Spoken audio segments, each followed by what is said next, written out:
The ocean doesn't look like debt. At dawn, it glows like molten copper, slow waves rolling toward an empty horizon. Seabirds drift above it, weightless, unconcerned with balance sheets or budgets. From the shore, the world feels simple. Breath, wind, water, light. And yet, beneath that calm surface lies a hidden architecture that touches every life on Earth. Debt. Not the kind that arrives in a bill, stamped and threatening, but something far larger. An invisible web of promises that binds nations together like tides. Every country on this planet is in debt.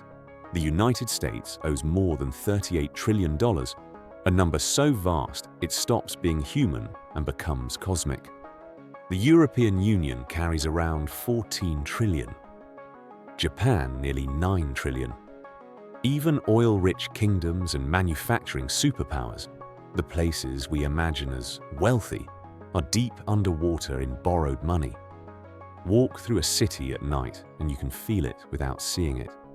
Lights flicker, trains move, hospitals hum, markets breathe. All of it is powered by money that once existed only as a promise. So here's the question that sits like a stone in your chest. If everyone owes, who are we actually in debt to? Imagine a crowded room where every person has borrowed money from the next. A circle of outstretched hands, each one clutching an IOU. No one is free, yet no one is truly trapped. The tension holds them together. That is our world. Debt isn't just a burden. It is the scaffolding of modern civilization. Quiet, omnipresent, and deeply political.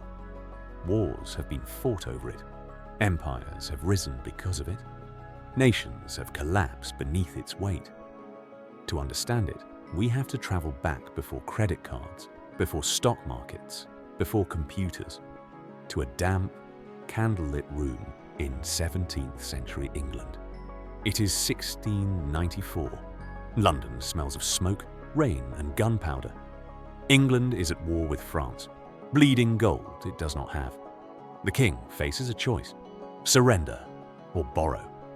So he turns not to soldiers, but to merchants.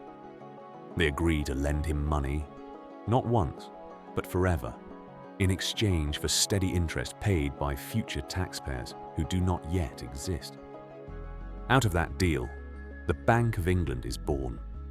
With it comes something revolutionary: the government bond, a piece of paper that turns trust into currency, a promise that can be bought, sold, and traded like gold. In that moment, power changes shape. Empires no longer need to conquer only with swords. They can conquer with credit. France copies the model. The Netherlands refines it.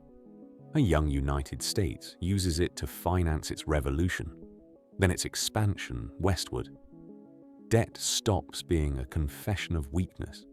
It becomes a badge of legitimacy. The battlefield becomes the balance sheet. 3 centuries later, the world is drowning in more than $315 trillion of total debt, nearly 3 times the size of everything humans produce in a year. Stand on a busy street and think about that. Every building, every paycheck, every hospital bed, every road, every school exists inside that vast ocean of borrowed money. Yet here is the twist no one tells you. Most of this debt isn't owed to some distant villain. It is owed to ourselves. Take the United States. We are told it is in debt to China, as if a single nation holds America by the throat. But the reality is quieter and stranger. Out of that $38 trillion, only about a third is held by foreign countries. China owns roughly 2% of the total. The rest is held by American banks, pension funds, mutual funds, insurance companies, and even the Federal Reserve itself. The government issues bonds. Banks buy them. The central bank buys some back, creating new money. Taxes are collected, interest is paid. And much of that interest flows back into American retirement accounts. It is a mirror that reflects itself. Zoom out and the pattern repeats everywhere. Japan lends to the United States through treasury bonds. The US lends to Europe through global institutions. Europe lends to developing nations. Those nations then store their wealth back in Western bonds. It is a planetary game of hot potato, except the potato is made of promises. Every country holds someone else's debt. Every promise rests on another promise. No one is fully free, and no one is fully in control.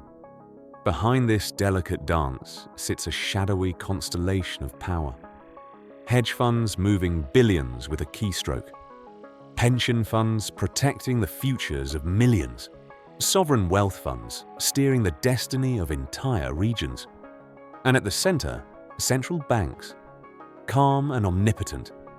When they speak, markets tremble. When they buy bonds, money is born out of nothing but belief. This is the most unsettling truth of modern finance. Every dollar in your pocket represents someone else's debt. Money is not freedom from obligation. It is a written promise that someone, somewhere, will carry the burden. And when that promise cracks, the consequences are devastating. In 2010, Greece wakes up to a nightmare. Its debt has become unpayable. Bond prices collapse. Interest rates spike like a fever. The European Union and the International Monetary Fund step in, not as saviors, but as strict parents. Austerity arrives like winter. Hospitals cut staff. Pensions shrink. Young people leave the country in search of a future. Entire communities hollow out. A nation learns that debt is not abstract. It is lived, felt, and suffered. In Argentina, defaults repeat like a curse across decades. Currency collapses wipe out savings overnight. Trust erodes between citizens and their own government. In Sri Lanka, shelves empty, fuel runs dry, and families wait in endless lines because a government can no longer pay its foreign loans. In each case, the system reveals itself, cold, impartial, and relentless. Yet even after catastrophe, the machine does not die. Old debts are restructured, new loans are issued. The same logic returns with a different name, because in the 21st century, debt was never meant to disappear. It was meant to roll forward. Governments do not plan to pay off their debt the way you or I would pay off a mortgage. They refinance it again and again, like a subscription that never ends. Interest becomes the real product. Stability becomes the rent. The United States will never erase its $38 trillion of debt. It will simply renew it forever. Japan has lived with debt exceeding 250% of its entire economy for decades, yet investors still line up to buy its bonds. Why? Because government debt is not treated like a problem. It is treated like the safest asset in existence. Banks use it as collateral. Pension funds depend on it. Central banks treat it like money itself.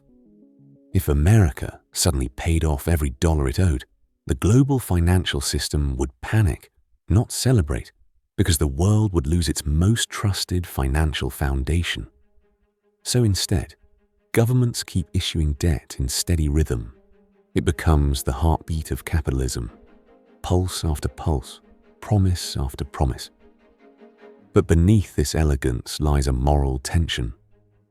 When we say we owe it to ourselves, we ignore something crucial. Interest payments do not flow equally. They flow upward, from workers who pay taxes to institutions that hold bonds, from families struggling with rent to investors who grow richer from government guarantees. Debt is not just a transfer between countries. It is a transfer between classes. Global inequality rises in step with global indebtedness. Creditors are not monsters. Debtors are not saints. They are two gears in the same engine, grinding, turning, unstoppable. And the engine runs on one fragile substance: trust. As long as people believe governments will honor their promises, the numbers can stretch into infinity. But if belief fades, the illusion collapses. Currencies fall. Interest rates explode. Economies shudder. Lives are upended. In that moment, debt stops being a spreadsheet and becomes something deeply human, a broken promise between generations. So here is the final paradox. Debt was once a chain. Today, it is the balance that keeps the world upright. We live inside a system that depends on never fully settling its accounts, because doing so would shatter the very foundation of global finance. We are all debtors. We are all creditors. We are all trapped together in a vast circle of trust that none of us fully controls. Stand again by the ocean. Watch the waves rise and fall, endless and rhythmic. That is what global debt feels like. Beautiful, terrifying, inevitable. A tide that lifts cities and drowns nations. A promise that binds us and betrays us. And when you look at your own life, your paycheck, your mortgage, your savings, your retirement, remember this. You are not just living in an economy. You are living inside a promise that spans centuries. If that promise holds, the world keeps spinning. If it breaks, everything changes. And that is the story of modern debt. Not a story of numbers, but of power, belief, and human fate. If this made you see the world differently, don't just scroll past it. Subscribe. Because history didn't end yesterday. It is unfolding right now. And I'll take you deeper into the forces shaping our future.